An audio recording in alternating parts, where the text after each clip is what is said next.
২৯তম আন্তর্জাতিক জলবায়ু সম্মেলনের শেষের দিকে অর্থাৎ দ্বিতীয় সপ্তাহের শেষের দিকে সময় চলছে, যেখানে আমরা খুব নির্দিষ্টভাবে অর্থাৎ সুনির্দিষ্টভাবে জানতে চাচ্ছি কতটুকু আউটকাম অর্থাৎ কি ফলাফল বয়ে আনবে সারা বিশ্বের জন্য। কারণ এই আন্তর্জাতিক জলবায়ু সম্মেলনে প্রতিটি দেশের বিভিন্ন প্রতিনিধিরা উপস্থিত হয়েছেন, তারা কথা বলছেন, বিভিন্ন বিষয়ে নেগোসিয়েশন হচ্ছে। প্রশ্ন হচ্ছে কি আউটকাম আসবে আজারবাইজানের COP29 থেকে। আমরা যে বিষয়গুলো খুব বেশিভাবে জানার চেষ্টা করছিলাম তার মধ্যে প্রথমটা ছিল হচ্ছে এনসিকিউজি, এবং এই এনসিকিউজির ক্ষেত্রে যেটা আমাদের জানার জন্য খুব গুরুত্বপূর্ণ ছিল যে যেই ড্রাফটটা তৈরি করা হচ্ছে সেটি কি আদৌ সবাই সর্বসম্মতভাবে একটি নির্দিষ্ট জায়গায় এসে একমত হয়ে কথা বলছে কিনা।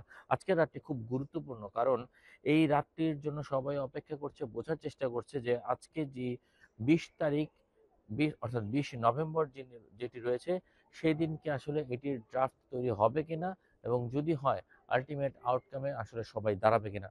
যদি না হয় তাহলে আমরা যারা গ্লোবাল সাউথে রয়েছি তাদের জন্য আসলে একটি ভিন্ন অবস্থা তৈরি করবে। আমরা দেখতে পাচ্ছি বিভিন্ন পত্র পত্রিকায়, টিভি নিউজে নানান রকম উত্তর আসছে, নানান রকম বিষয় ছাপা হচ্ছে, বলা হচ্ছে বিষয়টা কি একটু স্লো যাচ্ছে কিনা, অর্থাৎ ধীরে চলন নীতিতে যাচ্ছে কিনা।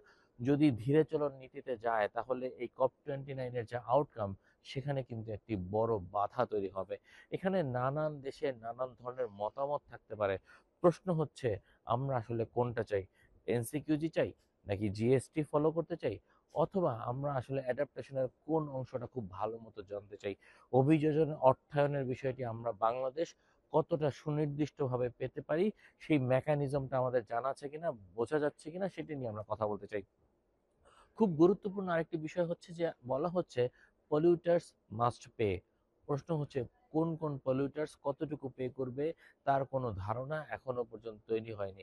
এই যে ডেফিনেশন তৈরি না হওয়াটা, এই ক্ষেত্রে যে নতুন ফিগারটির কথা বলা হচ্ছে, অর্থাৎ কেউ বলছেন 5 ট্রিলিয়ন, কেউ বলছেন 3 ট্রিলিয়ন, আসলে কত বিলিয়ন অথবা কত মিলিয়ন নতুন ধারণা আসবে সেটিও কিন্তু এখন নিশ্চিত না।